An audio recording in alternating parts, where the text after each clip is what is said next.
Olá, pessoal! Começa agora o nosso conteúdo de matemática, né? Hoje nós vamos trabalhar um assunto novo, né? Dentro do assunto que a gente já estava trabalhando nas aulas anteriores, né? Esse capítulo é todo destinado aos múltiplos, né? E nós vamos aprender sobre os dividendos, os múltiplos, e hoje a gente vai aprender uma coisa dentro dos múltiplos, que é os múltiplos comuns.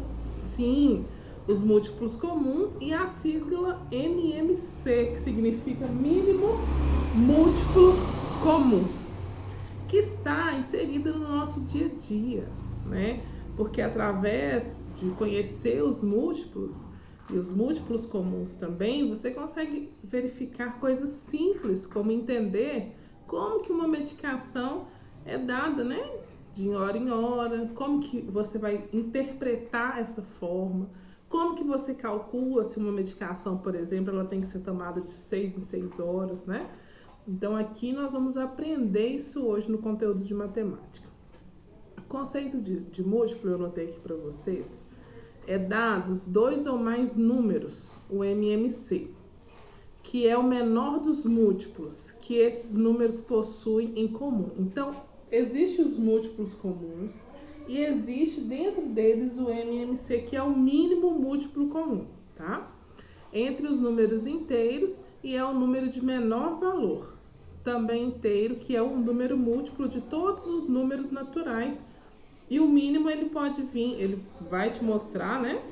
Que nos exercícios nós vamos conseguir ver como que calcula e como que a gente faz essa comparação, né? Dos múltiplos comuns e do MMC, que é o mínimo múltiplo comum. Alguns de vocês já visualizaram o que significa isso e alguns de vocês também já até fazem essa regra, tá? Que são a divisão lá dos números, consegue tirar a prova disso, então não é um assunto tão novo assim, tá? Mas lá na página 96 vem nos mostrando como que nós podemos verificar essas questões que eu falei para vocês dos exemplos aqui. Vamos lá. Múltiplos comuns. Leia com atenção a seguinte situação. O médico de Laura receitou 2 medicamentos diferentes. 2 tipos de vitamina que ela deveria tomar de 6 em 6 horas. E um xarope também, que deve ser tomado de 4 em 4 horas. Ela tomou a primeira dose dos 2 medicamentos às 10 horas da manhã.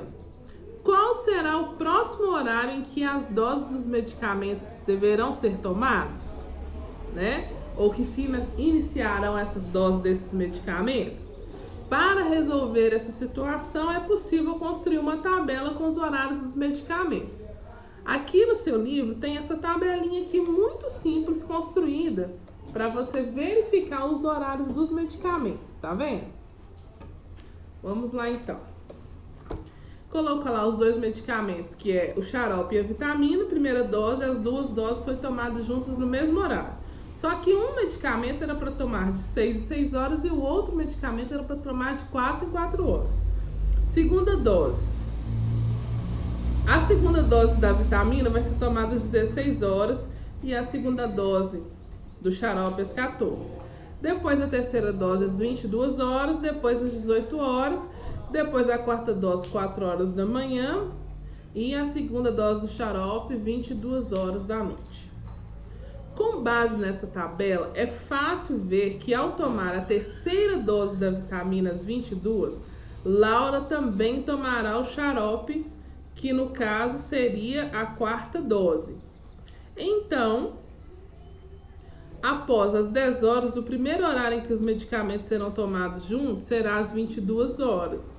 Outra forma de resolver e analisar os múltiplos de 4 e de 6 são com as sequências seguintes. Múltiplos de 4, aí no seu livro didático está te mostrando 0, 4, 8, 12, 16, 20, 24, 28, 32, 36, 40, 44, 48. Múltiplos de 6, 0, 6, 12, 18, 24, 30, 36, 42, 48, 54. Os múltiplos comuns, 0, 12, 24, 36, 48. são chamados múltiplos comuns de 4 e de 6. Esse primeiro exemplo aqui do seu livro. É denominado múltiplo comum de 2 ou de mais números o valor que é o múltiplo desses números simultaneamente. O número 12 é o menor múltiplo comum, diferente de 0, dos números 4 e 6.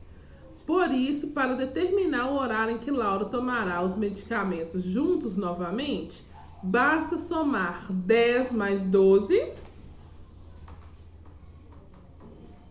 10 mais 12, ou seja, 22, que seria 22 horas, né?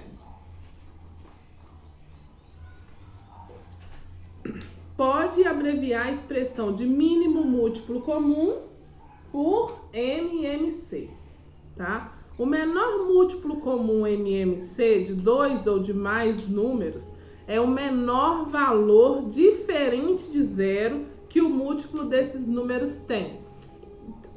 Então, pessoal, prestem bastante atenção nisso. O número 0 é 0. Nesse momento, você vai colocar o menor valor, que seria o mínimo múltiplo comum aí. Nós vamos ter duas situações problemas para vocês responderem, tá? Nós vamos fazer o antes de seguir aqui, ó. Que vai ter duas situações problemas para você fazer, tá?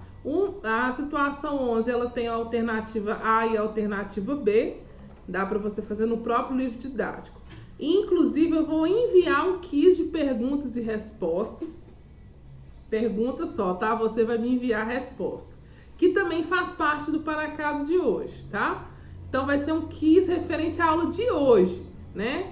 Você vai responder múltipla escolha super simples e vai me enviar novamente no e-mail para me conferir.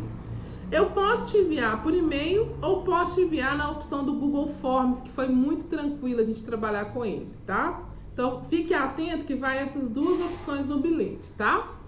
E daqui a pouco é a nossa próxima aula, tá? Não deixe as atividades acumular nesse início do trimestre, é de muita importância você não deixar toda a sobrecarga de atividades acumular, porque são através de pequenos assuntos como o de hoje, que são mínimo ou múltiplo comum, que você vai fazer outras atividades e vai conseguir alcançar coisas melhores, tá? Resultados melhores. Pessoal, vou disponibilizar também um link de uma videoaula que eu achei super interessante da professora Ângela. Quem quiser assistir só para agregar o conteúdo, também fica valendo para a nossa aula de matemática de hoje, tá? Assista o meu vídeo inicial e depois conclua com o vídeo da professora Ângela. Você vai gostar muito, é muito interessante. Lá tem alguns exemplos mais específicos de mínimo múltiplo comum, tá certo? Até a próxima, pessoal! Olá, começa o nosso conteúdo agora de geografia, dando continuidade os nossos assuntos da aula anterior, né? Nós aprendemos aí que o Brasil ele vem com uma característica bem específica nos biomas, em cada bioma brasileiro. Relembrando que são 6 biomas e as características dele. Conseguimos aprender e visualizar cada uma delas, né? E agora a gente vai fazer uma atividade do antes de seguir, da página 67 e 68, que vai ficar da nossa atividade da aula de hoje. E nós vamos conseguir visualizar nesse momento o perfil do território brasileiro. Sim, como que se dá esse território, quais que são as unidades de relevo, o que é um planalto, né? Como que se mostra essa variação. O Brasil um país muito extenso, né, de território, então é um território muito grande e nós vamos conseguir visualizar isso aqui nessa aula de hoje, tá? Então, as atividades 67 e 68 do antes de seguir, aí no seu próprio livro didático, tá? Você faz tranquilamente e nós vamos ler juntos e vamos entender, compreender um pouco desse conteúdo de hoje, tá? Começando lá na página 69. O perfil do território brasileiro. As unidades de relevo interferem na vegetação devido às condições de declividade, de altitude, das características do solo e rochas. O relevo brasileiro divide-se em planaltos, planícies e depressões. Então, isso é muito importante a gente grifar isso aí. Em que o relevo brasileiro ele vai se dividir? Planaltos, planícies e depressões, tá? Tem até uma foto aí mostrando o que é um planalto e o que são as depressões e o que é a planície. Tá bem dividida essa foto aí. Bloco diagrama com a representação de planaltos, planícies e depressão. Os planaltos são formados por rochas resistentes, têm altitudes variadas, são delimitados por encostas íngremes e eles são a principal unidade do relevo brasileiro. As planícies, por sua vez, costumam ser encontradas em regiões mais baixas, por isso nelas há um acúmulo de sedimentos. As planícies no Brasil acompanham os rios, lagos e os mares. Já as depressões são regiões rebaixadas em relação às áreas da sua volta e pode até estar mais baixa do que o nível do mar. Nelas predominam perda de sedimentos e normalmente estão ao redor dos planaltos. A definição de uma forma de relevo deve considerar a altitude, ou seja, a distância vertical de um ponto em relação ao nível do mar. Normalmente essa informação visível nos mapas, né, que a gente pode conseguir verificar, essa altimétrica. Esse tipo de representação indica variações das altitudes máximas e mínimas de determinada área. Então, assim, não é todas as áreas brasileiras que têm a mesma estrutura de relevo, de planície, de depressão, de planalto, tá, gente? Isso tem que ficar claro para vocês. Observe os dois mapas a seguir que apresentam a distribuição das formas de relevo e da altimetria do território brasileiro. Olha aqui, pessoal, para a gente observar melhor os mapas lá da página 70, as unidades de relevo, né? Podemos ver aqui todos os estados brasileiros, né, por suas iniciais. E aqui a legenda que mostra claramente em cores, que essa é uma legenda de cores, onde estão a depressão, né, o planalto e a planície de cada estado, né? E tem alguns estados, por exemplo, Minas Gerais, tem quase nada de planície, tá vendo? Só uma pontinha aqui, ó, de planície. Aí nós vamos ver esse mapa aqui também, que vai a variação de altitude. Olha só, aqui na nossa legenda, mostrando pra gente essa variação.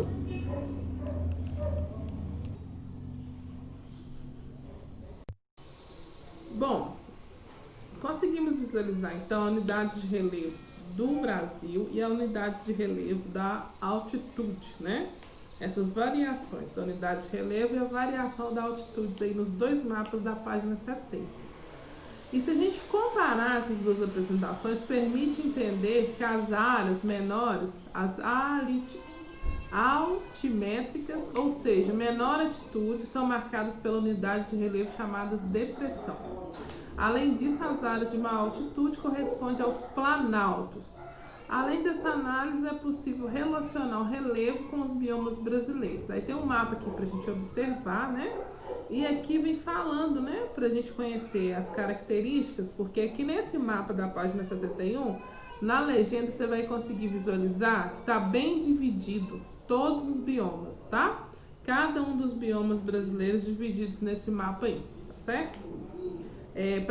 Para conhecer mais sobre essas características do relevo, utilizamos perfis de topógrafos, né? Através da topografia conseguimos visualizar esses perfis diferenciados. São eles as representações gráficas de um terreno de uma região que iniciam as oscilações de altitude existentes em um relevo. Para construir um perfil, devemos primeiro alinhar o mapa, né, com a linha altimétrica e traçar uma linha reta nesse momento. Depois anotamos os valores da altitude encontrados ao longo desse corte. Os perfis apresentam-se dois eixos. O eixo horizontal, que indica a distância entre o ponto inicial A e o ponto final B. Essa linha representa a linha do corte imaginário no mapa. Aí é uma linha imaginária, tá, gente?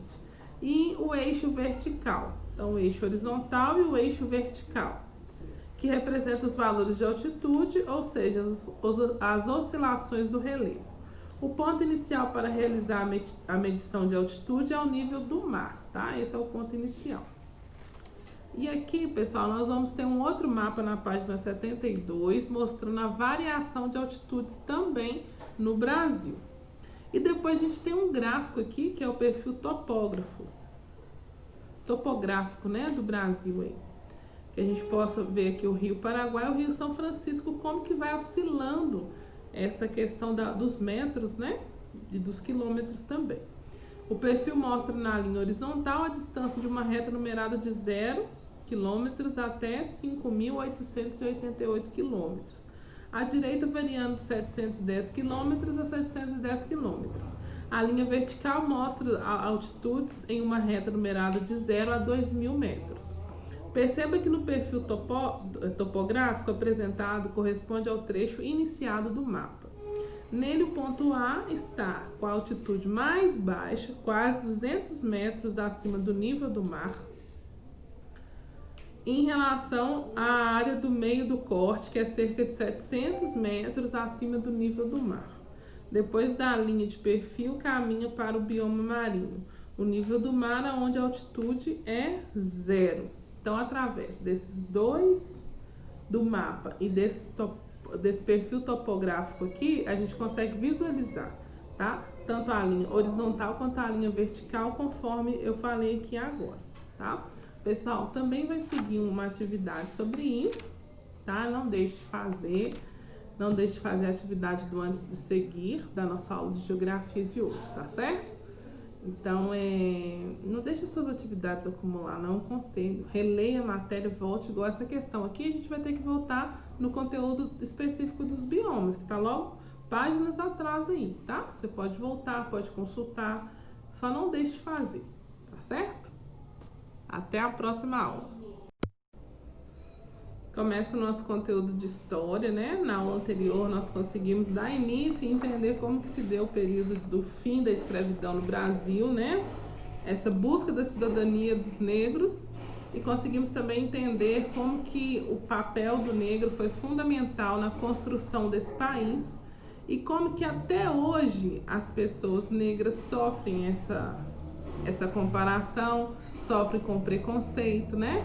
Infelizmente, a gente precisa de parar esse preconceito, porque, querendo ou não, o povo africano, os negros tiveram um papel muito importante na fundamentação desse país, tá? Nós vamos falar um pouco sobre o coração africano, como que os escravos, né, eles construíram fortemente esse país e como também que a cultura deles até hoje predomina em nosso meio e como que ela é valorizada até hoje, tá? Nós vamos fazer uma atividade aqui, pessoal, da página 69, que é a atividade da ponta do lápis. Nessa atividade, nós vamos construir uma história em quadrinhos.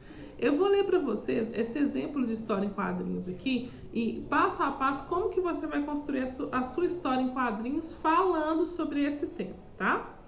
Publicada pela primeira vez no final do século XIX, a história em quadrinhos é uma narrativa construída quadro a quadro, por meio de desenhos e textos. Observe o exemplo a seguir. Já estudamos na matéria de português que esse é um gênero textual, né, que pode levar informação, diversão, é uma narrativa. Então, assim, você vai construir uma história mesmo, com desenhos e com textos, do jeito que está pedindo aqui. Vamos lá, o primeiro quadradinho. Temos que apagar as imagens que temos do continente africano e construir outras mais positivas. Nesse momento aqui, estava falando porque tudo que se remete à escravidão, à ruindade, está se remetendo ao continente africano, está se remetendo às pessoas escravas, às pessoas negras. E isso tem que ser mudado, gente, porque foi uma construção muito rica e importante para o nosso país. Os africanos estão integrados na base de formação ética e cultural do Brasil, tá vendo? Por isso é preciso conhecer melhor a realidade dos negros do nosso país.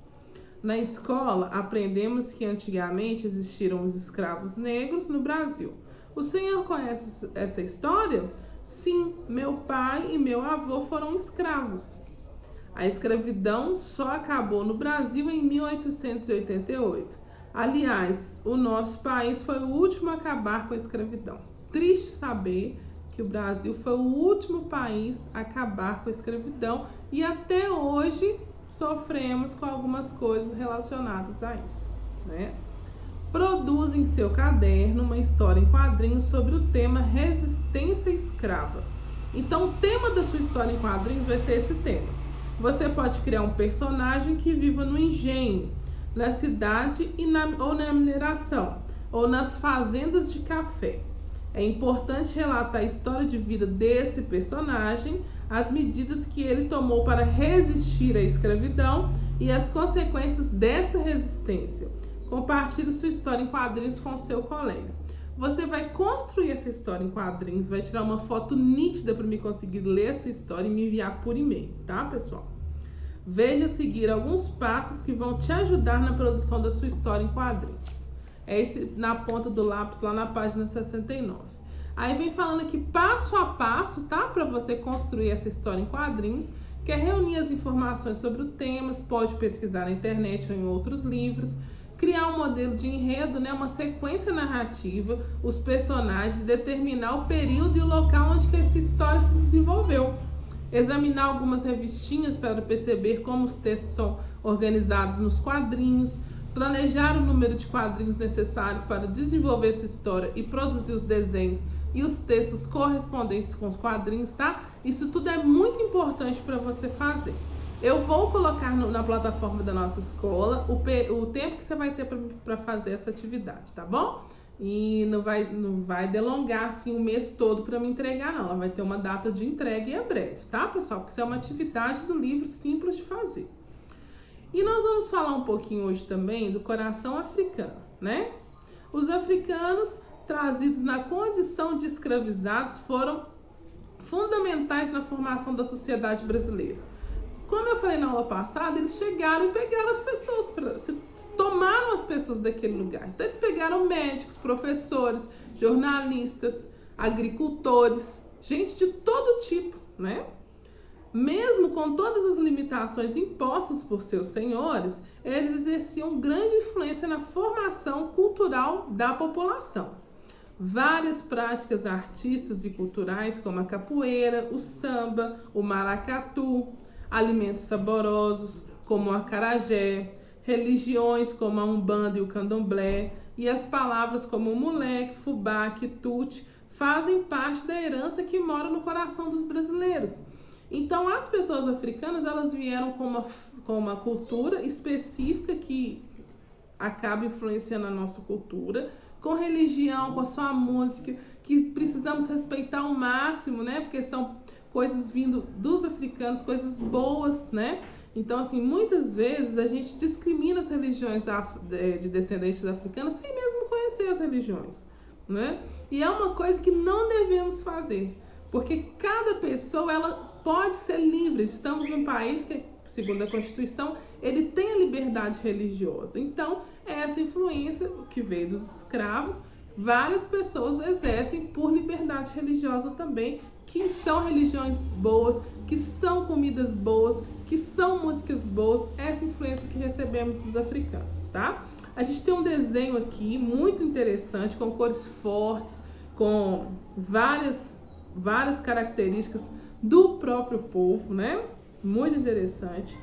É um tecido criado pelo artista J. Cunha para o Carnaval de 2000, para o Alheiê, o bloco, né? Que foi o primeiro bloco afro do Carnaval de Salvador. E o bloco fica no bairro Liberdade, que tem a maior população negra do país. Então é importante ter essa visibilidade, né? E aí, como a gente estava conversando também na última aula, nós entendemos que pós o momento da escravidão, foram criados os quilombos. Na verdade, os escravos que resistiam à escravidão, eles tinham acesso a esses quilombos para tentar a sobrevivência, né? Entendemos também a figura importante do quilombo de Palmares, e entendemos como que eles se organizavam nesses quilombos. Vamos lá. Os quilombos, assim como outras manifestações criadas pelos afrodescendentes no período colonial, continuam fazendo parte da cultura brasileira mesmo depois do fim da escravidão. Atualmente, eles são formados por pessoas que procuram preservar as tradições e crenças culturais afrodescendentes. Então, assim, até hoje nós temos esses quilombos e eles precisam muito ser preservados.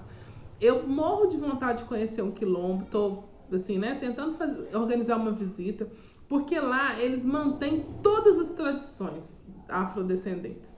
As roupas, as músicas, o momento que as crianças elas são ensinadas, a escola, a sua comida. Então ela traz isso como um valor cultural muito grande, muito rico mesmo para o nosso país. O grupo de samba de roda do Quilombo de Laranjeiras, Sergipe. Então observe essa foto aí, olha só que interessante, né? Mantém toda a tradição, toda a vestimenta, toda a cultura da música, né? Então, assim, até hoje ainda temos, né, grandes quilombos na nossa sociedade e que são extremamente preservados. Isso é muito importante. E, pessoal, nós vamos fazer somente essa atividade aqui do Antes de Seguir, que são essa questão 3 aqui, tá? E nós vamos ficar por aqui no conteúdo, né? Tem uma foto aí típica, né, de uma comida muito comum da cultura afrodescendente, né? Leia o texto e observe a imagem. O acarajé é uma especialidade da culinária afro-brasileira. Ele é feito um bolinho de massa de feijão frito em azeite de dendê e servido com camarão seco. Camarão seco, né? Cururu, vatapá e pimenta. Conhecido na África como acará, cozai, cose, e possui características diferentes de cada região. Em Salvador é comum encontrar baianos vestidos com roupas tradicionais vendendo acarajé nas ruas da cidade. O acarajé é um exemplo de importância da cultura afrodescendente brasileira. Justifique essa informação. O texto está mostrando pra gente que além delas venderem a comida, elas se vestem, né, como as baianas mesmo, para te mostrar e te trazer essa realidade cultural, né? Que às vezes você está comendo uma comida que ela é muito conhecida na África e veio pra gente, que aqui a gente consegue comer e consegue trazer a memória de onde que veio essa comida, né? E engraçado como que o camarão, o acarajé, ele vai variando de região para região, porque aqui também em Belo Horizonte, em Santa Luzia, Minas Gerais, a gente consegue também encontrar pessoas que vendem acarajé com sabor muito bom, né? Inclusive, quando você tiver a oportunidade de experimentar o acarajé, não peça um acarajé quente, porque eles vão colocar pimenta no acarajé. Quando você fala assim, eu quero um acarajé quente, significa que você quer um acarajé com bastante pimenta. Então você pode pedir um acarajé comum sem ser quente, tá? Uma dica, vai por mim, já passei por essa experiência. Pessoal, então você vai justificar a sua resposta aí, tá? Fazer sua história em quadrinhos da melhor forma possível. Faça de forma organizada, né? Quando você for me enviar por e-mail, tire uma foto nítida, tire mais de uma se for preciso, né? Desenha, faça a ilustração, colore, coloque uma letra super legível para mim conseguir ler a sua história, tá? E nós vamos ficar por aqui. Eu espero que vocês façam a atividade e amanhã estaremos na nossa live para tirar as nossas dúvidas, tá certo, pessoal? Um grande abraço e até amanhã.